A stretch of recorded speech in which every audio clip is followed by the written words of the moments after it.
سورہ فیل مکی صورت ہے، ہجرت سے پہلے اس کا نزول ہوا۔ قرآن پاک کی ترتیب کے اعتبار سے اس کا نمبر 105 ہے۔ قرآن پاک نازل ہونے کے اعتبار سے اس کا نمبر 19 ہے۔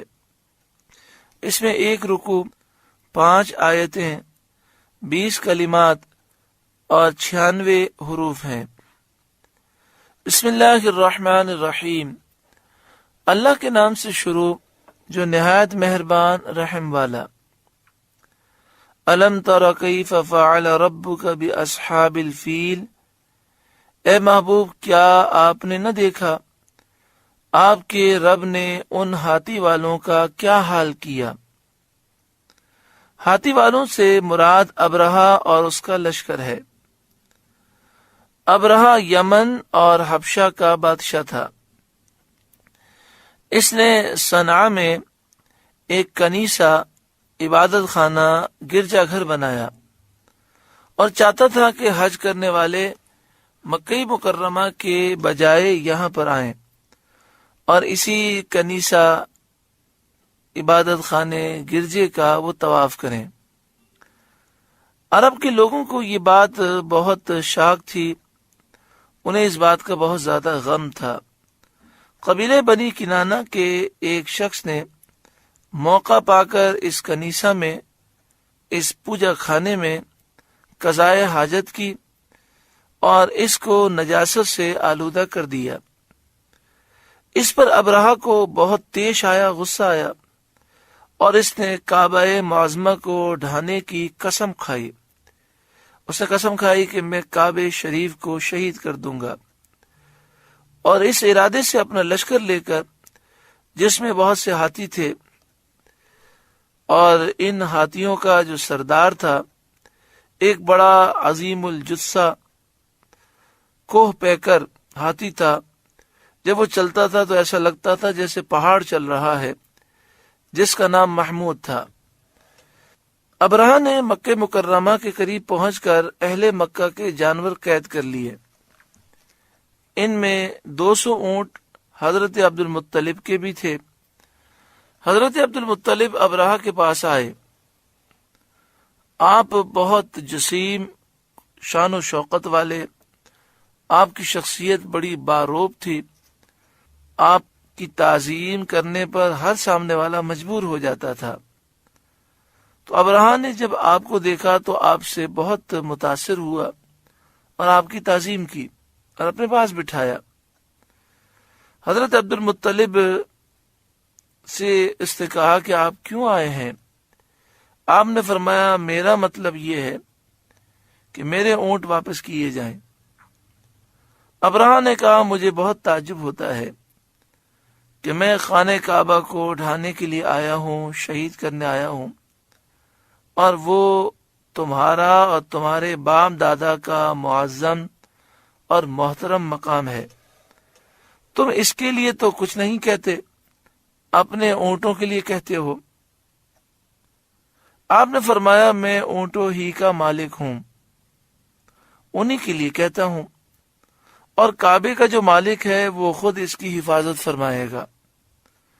ابرہہ نے آپ کے اونٹ واپس کر دیے۔ حضرت عبد المطلب نے قریش کو حال سنایا اور انہیں مشورہ دیا کہ وہ پہاڑوں کی گھاٹیوں اور چوٹیوں میں پناہ گزین ہوں، چھپ جائیں، کیونکہ اب اللہ کا عذاب آنے والا ہے۔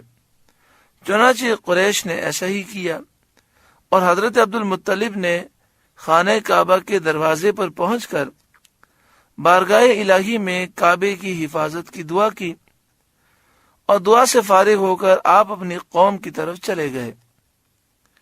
ابرہہ نے صبح تڑکے سویرے اپنے لشکروں کو تیاری کا حکم دیا اور ہاتھیوں کو تیار کیا، لیکن جو ہاتھیوں کا سردار تھا محمود ہاتھی، وہ نہ اٹھا اور کعبے کی طرف نہ چلا۔ جس طرف چلاتے تھے چلتا تھا، جب کعبے کی طرف اس کا رخ کرتے تھے بیٹھ جاتا تھا۔ اللہ تعالیٰ نے چھوٹے چھوٹے پرندے ان پر بھیجے جو چھوٹے چھوٹے پتھر سنگ ریزے گراتے تھے، جن سے وہ ہلاک ہو جاتے تھے۔ الم تر کیف فعل ربک باصحاب الفیل، اے محبوب کیا آپ نے نہ دیکھا آپ کے رب نے ان ہاتھی والوں کا کیا حال کیا۔ عربی کا یہ اسلوب ہے کہ یہ انداز وہاں اختیار کیا جاتا ہے جب مخاطب نے وہ چیز دیکھی ہو۔ نبی اکرم صلی اللہ علیہ وآلہ وسلم کی ولادت سے 50 دن یا 55 دن پہلے کا واقعہ ہے، اور اللہ تعالیٰ فرماتا ہے محبوب کیا آپ نے نہ دیکھا آپ کے رب نے ان ہاتھی والوں کا کیا حال کیا، یعنی آپ ضرور جانتے ہیں، آپ نے ضرور دیکھا۔ تو یہ واقعہ تو آپ کی ولادت سے پہلے کا ہے۔ تو مفسرین محدثین نے اس پر کافی ابحاث کی، کافی اس پر کلام کیا، اور بڑے دلائل سے اس بات کو ثابت کیا کہ اللہ تعالیٰ نے سب سے پہلے اپنے محبوب صلی اللہ علیہ وسلم کے نور کو پیدا کیا، اور یہ نور اولین اور آخرین کے سارے واقعات کو دیکھتا رہا۔ اللہ نے اپنے محبوب کو اولین اور آخرین کا علم عطا فرمایا۔ نبی اکرم صلی اللہ علیہ وآلہ وسلم نور بھی ہیں اور عظیم الشان بشر بھی ہیں۔ الم یجعل کیدہم فی تضلیل، کیا ان کا داؤ تباہی میں نہ ڈالا، یعنی ان کا منصوبہ فیل ہو گیا اور ان کے منصوبے نے خود انہیں تباہ کر دیا۔ وَأَرْسَلَ عَلَيْهِمْ طَيْرًا أَبَابِيلَ، اور ان پر پرندوں کی فوجیں بھیجیں جو سمندر کی جانب سے فوج در فوج آئیں۔ ہر ایک کے پاس 3 کنکریاں تھیں، 2 کنکریاں دونوں پاؤں میں تھیں اور ایک منکار میں چونچ میں تھی۔ ترمیہم بحجارۃ من سجیل، کہ انہیں کنکر کے پتھروں سے مارتے، جس پر وہ پرندے سنگریزے چھوڑتے۔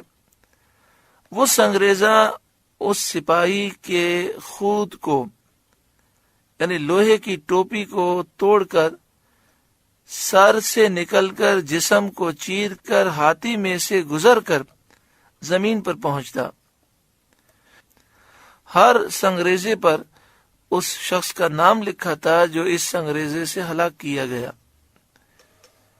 فَجَعَلَهُمْ كَعَصْفٍ مَأْكُولٍ، تو انہیں کر ڈالا جیسے کھائی کھیتی کی پتی، جیسے کھایا ہوا بھوسا۔ جس سال یہ واقعہ ہوا اسی سال اس واقعے سے 50 دن کے بعد نبی اکرم صلی اللہ علیہ وآلہ وسلم کی ولادت ہوئی۔ نبی اکرم صلی اللہ علیہ وآلہ وسلم کے دور کے کافر اس واقعے کو اچھی طرح جانتے تھے، کفار مکہ، قریش مکہ۔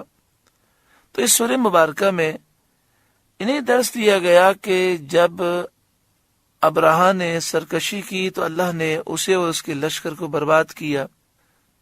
تم محبوب کریم صلی اللہ علیہ وآلہ وسلم کے مقابلے میں آئے ہو، تو محبوب اللہ کے محبوب ہیں، تم اللہ کے غضب کا مقابلہ نہ کر سکو گے، لہذا ڈرو، توبہ کرو اور اس نبی پر ایمان لاؤ۔ سورہ فیل کا درس مکمل ہوا۔ اللہ تعالیٰ اس سورہ مبارکہ کے نور سے ہمارے قلوب کو روشن منور فرمائے۔